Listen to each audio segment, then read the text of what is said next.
started from scratch. Some of us had done some coding, but not everyone. Since we were new, we decided not to build our own robot and use a regular Spike Prime set. We named him Bob. We did some of the lessons to help us understand Bob.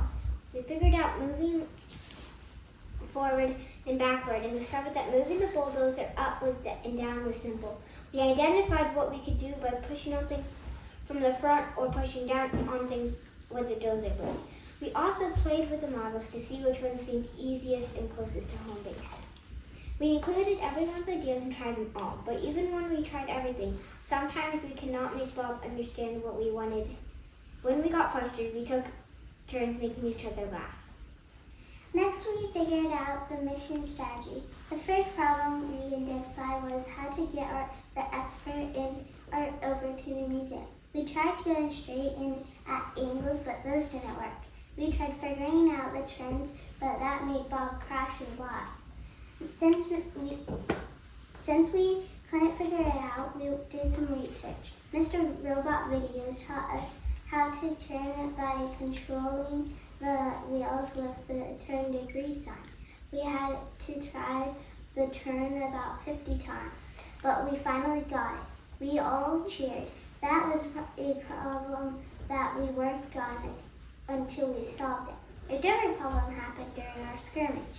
During the museum run, Bob got his wheel tangled in the boat string and we scored points. This made us wonder what else we could do.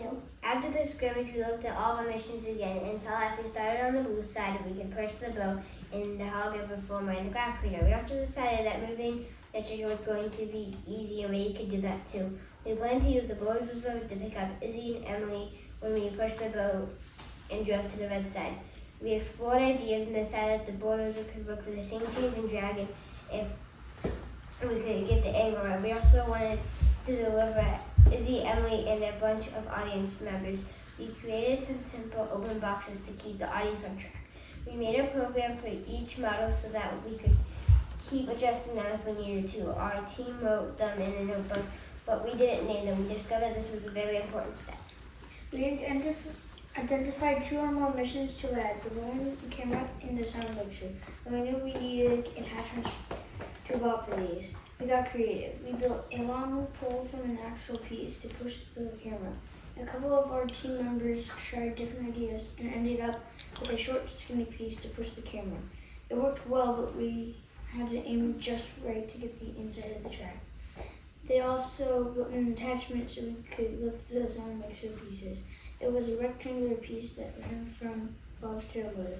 The building team made a great suggestion.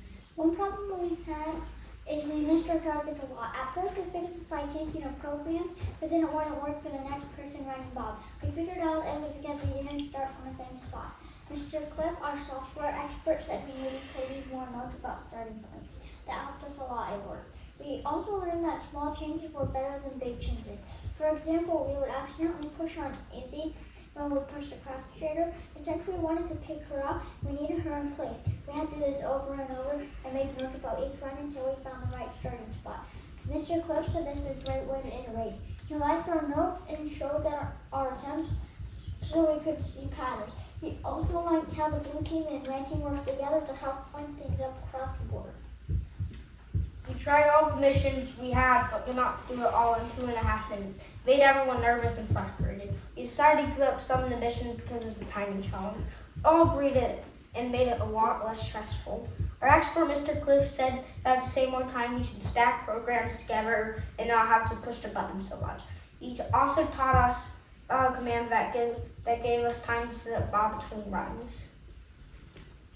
Wait command. Give us time to set Bob between runs.